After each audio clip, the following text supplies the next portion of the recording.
Hi, it's Chris Cuevas. Hi, I'm Debbie Gibson. And you're watching Teen Vid. Very sexy, Chris. I know.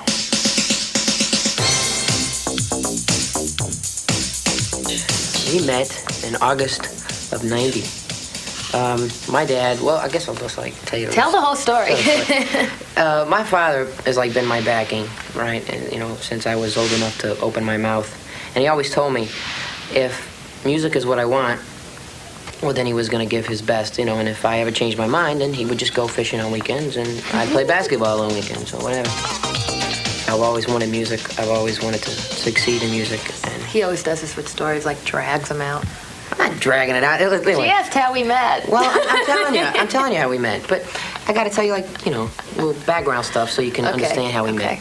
So my father made a phone call to Gibson management, and just by word of mouth. I mean, it just doesn't happen like this. Her mother, Diane, flew my dad and I to New York. And we get here, and I auditioned for her and her mom, and that's how we met. Yeah, we kind of took him in, kind of adopted him, this wayward musician kind of boy. Well, when I found out I wasn't going back home, I got a record deal. It's like I was auditioned for Doug Morris, the president of Atlantic Records.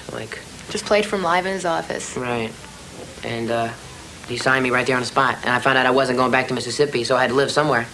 Called home, said, Mom, got a deal on Atlantic Records, and I'm not coming home, for a month. For a while. We start recording. We became friends and started recording.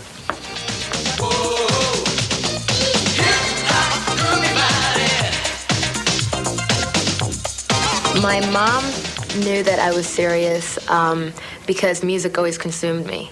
It wasn't she was never a stage mother. She always said, if you want to stop, you can, which I think is a really important thing for parents to do, or else kids feel oh my God, I'm trapped into this, and they start to resent it, whether they like what they're doing or not. My parents are super. My dad has always been supportive of my career, helping me in every aspect of it. It's if I wanted it, he wanted it for me. And it was very cool to have that, because if he wouldn't have been behind me, I wouldn't be here today. The kind of entertainer that I've always wanted to be has been an all-around entertainer. I concentrate on my voice constantly. I'm always working at that. But at the same time, I'm always trying to develop the dancing more with the piano. I eventually want to go into acting. I look for movies in the future for me. I want to play a cop.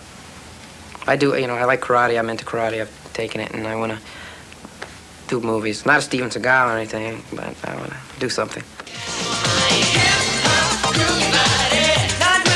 My popularity in Indonesia and Southeast Asia, that's really crazy, because I get fan mail from there, and these girls have kind of good English, and they're writing, we love you, we love this song, and I love these lyrics, and I'll use my lyrics and draw pictures of me, and that's really nuts. I get a lot of fan letters. I try to answer as many as I can. Personally, I try to read as many as I can.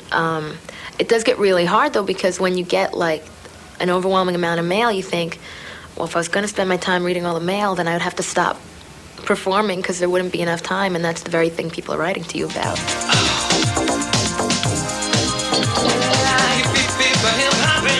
I believe anybody can do what they want to do.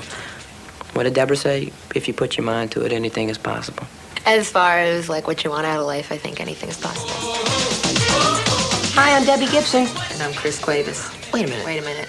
Well, anyway, you're watching Teen Vid.